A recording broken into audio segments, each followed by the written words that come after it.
आप सुन रहे हैं अज़्म आहन फाइनेंस तज्ज़िया। आज हम जिस कंपनी का तज्जिया कर रहे हैं उसकी पूरी कहानी, उसका माजी, हाल और मुस्तकबिल सब कुछ इस एक जुमले में समाया हुआ है। एक ऐसा कमोडिटी ट्रेडर जो फूड प्रोसेसर का रूप धारे हुए हैं और एक बड़ा एफएमसीजी ब्रांड यानी एक fast moving consumer goods brand बनने का ख्वाब देख रहा है। यही है यूनिटी फूड्स की असल हकीकत और यही हमारे आज के तज्जिए का मरकजी नुक्ता है। तो चलें ज़रा गहराई में उतरते हैं। यूनिटी के मुस्तकबिल को समझने के लिए सबसे पहले हमें इसकी आज की कड़वी सच्चाई का सामना करना होगा। ये देखना होगा कि आज इस वक्त कंपनी असल में कहाँ खड़ी है। तो सवाल यह है कि यूनिटी फूड्स आज के दिन है क्या। हकीकत यह है कि ये एक ऐसा कारोबार है जो बहुत ही मामूली पतले से मार्जिन्स पर जिंदा है। इसकी सारी फंडिंग भारी कर्जों से आती है। इसकी किस्मत का दारोमदार आलमी मंडी में अजनास की कीमतों के उतार चढ़ाव पर है और रुपए और डॉलर की कीमत में ज़रा सी भी तब्दीली सीधा उसके बिजनेस को हिलाकर रख देती है। तो ये एक बहुत ही नाजुक मॉडल की तस्वीर पेश करता है। अब ज़रा नंबर्स को देखते हैं। पहली नज़र में ये अदद शायद इतना बुरा ना लगे। माली साल 26 की पहली सैमाही में कंपनी का ग्रोस मार्जिन यानी मजमूई मुनाफा 11.7% था। ये वो पैसा है जो कंपनी अपनी चीज़ें बेचकर उनको बनाने के सारे अखराजात निकालने के बाद बचाती है। लेकिन असल कहानी यहाँ से शुरू होती है।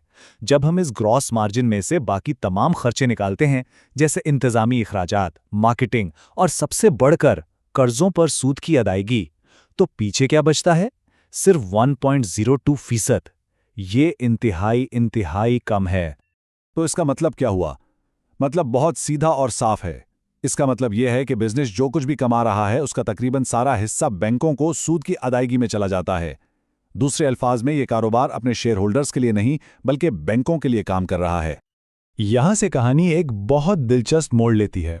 ये दरअसल यूनिटी फूड्स के अंदर चलने वाली एक कश्मकश की कहानी, दो बिल्कुल मुख्तलिफ कारोबारी शनाख्तों की कहानी। एक वो जो कंपनी आज है और दूसरी वो जो ये मुस्तकबिल में बनना चाहती है। इस फर्क को यहां वाज़ेह तौर पर देखा जा सकता है। आज यूनिटी एक कमोडिटी कन्वर्टर है। मतलब यह है कि कीमत मार्केट तय करती है, मुनाफा बहुत कम है और तरक्की का सारा इन्हिसार कर्जों पर है। लेकिन इसका ख्वाब क्या है? एक एफएमसीजी ब्रांड बनना, चाहे ये खुद कीमत तय कर सके, जहां मुनाफा मोटा हो और जहां तरक्की का इंजन कर्ज नहीं बल्कि ब्रांड की अपनी ताकत हो। ये जमीन और आसमान का फर्क है। और इस ख्वाब को हकीकत बनाने का सारा दारोमदार एक नाम पर है, सनरिज। ये यूनिटी फूड्स की मुकम्मल मालिकियती ज़ेली कंपनी है। यही वो इंजन है जो यूनिटी को एक मजबूत और मुस्तहकम मुस्तकबिल की तरफ ले जा सकता है। अब इस ख्वाब को समझने के लिए एक बहुत अहम कॉन्सेप्ट को समझना ज़रूरी है, इकोनॉमिक मोट, या जिसे हम कह सकते हैं माशी किला। ये होता क्या है? ये किसी भी कंपनी की वो पायदार खूबी होती है जो उसे अपने हरीफों से बचाती है, जो उसके मुनाफा और मार्केट शेयर की हिफाजत करती है, बिल्कुल एक किले की तरह। किसी भी तवील मुद्दती सरमायाकारी का असल मकसद यही होता है। तो सवाल यह है कि सनरेज ये मजबूत किला बनाएगा कैसे? इसके लिए 4 कदम उठाने होंगे। पहला कदम, उसे हर घर में पहचाना जाने वाला एक ब्रांड बनना होगा। दूसरा, उसे कीमत तय करने की ताकत हासिल करनी होगी।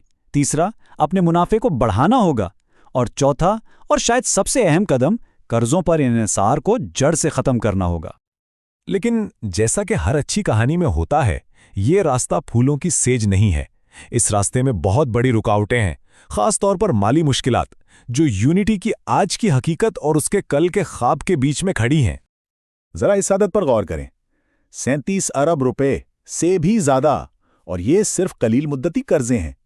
एक ऐसे कारोबार के लिए जिसका मुनाफा पहले ही ना होने के बराबर हो, इतना बड़ा कर्ज एक बहुत बड़ा नाकाबिले बर्दाश्त बोझ है। और मसला सिर्फ कर्जों का नहीं है। ये देखें, 23 अरब रुपए, ये वो पैसा है जो कंपनी ने मार्केट से वापस लेना है। यानी इसका माल बिक चुका है लेकिन पैसा भी जेब में नहीं आया। ये रकम खतरनाक हद तक ज़्यादा है और ये कैश फ्लो और क्रेडिट के संगीन खतरात पैदा करती है। और इन सब का नतीजा वो यहां साफ नजर आता है। कंपनी की कैश पोजीशन को देखें। पिछले साल 9 अरब रुपए से ज्यादा कैश था और अब सिर्फ 1.25 अरब रह गया है। कैश में इतनी बड़ी ड्रामाती कमी किसी भी कंपनी के लिए एक बहुत बड़ी रेड फ्लैग होती है, जो शदीद माली दबाव की निशानदेही करती है। तो इन तमाम हकाइक को सामने रखते हुए अब हम आते हैं हतमी नतीजे पर। सोर्स रिपोर्ट के तज्जिए की बुनियाद पर यूनिटी फूड्स के लिए आगे 3 मुमकिना रास्ते, 3 मुमकिना मुस्तकबिल हो सकते हैं। चलें, इन तीनों मुमकिना मुस्तकबिल को एक एक करके देखते हैं। पहला और सबसे बुरा सिनेरियो है बेयर केस। अगर रुपया मजीद कमज़ोर हुआ और सनरिज की तरक्की रुक गई तो कंपनी के मार्जिन्स खत्म हो जाएंगे। दूसरा दरमियाना रास्ता है बेस केस, मईशत मुस्तकिम रहे और यूनिटी बस एक कम मुनाफे वाले ट्रेडर के तौर पर काम करती रहे। और तीसरा सबसे बेहतरीन सिनेरियो है बुल केस, जिसमें सनरिच एक बड़ा कौमी ब्रांड बन जाए और यूनिटी को एक मुस्तकिम एफएमसीजी ग्रुप में बदल दे। तो रिपोर्ट का जो हतमी फैसला है वो बहुत बेरहमाना लेकिन ईमानदाराना है। यूनिटी एक मशरूत तवील मुद्दती शर्त है। इसका मतलब है कि इसकी कामयाबी बहुत सी शराइत पर मुनहसर है। ये अभी तक एक ऐसी कंपनी नहीं है जो मुस्तकिल तौर पर मुनाफा बढ़ा सके। लफ्ज़ अभी तक यहाँ बहुत अहम है। तो आखिर में इस मुआशी किले तक पहुंचने का रास्ता क्या है? रिपोर्ट एक बहुत वाज़े एक्शन प्लान देती है।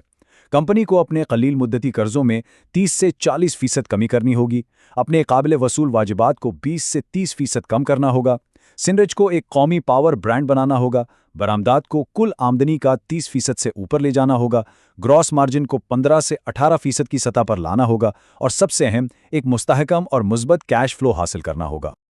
और आखिर में हम इसी एक बुनियादी सवाल पर वापस आ जाते हैं जो इस पूरी कहानी का निचोड़ है। क्या सनरिज यूनिटी की तरक्की का इंजन बन पाएगा या फिर ये भारी कर्ज इसके पांव की जंजीर ही बना रहेगा? अज़म आहन फिनांस तज्जिया सुनने का शुक्रिया।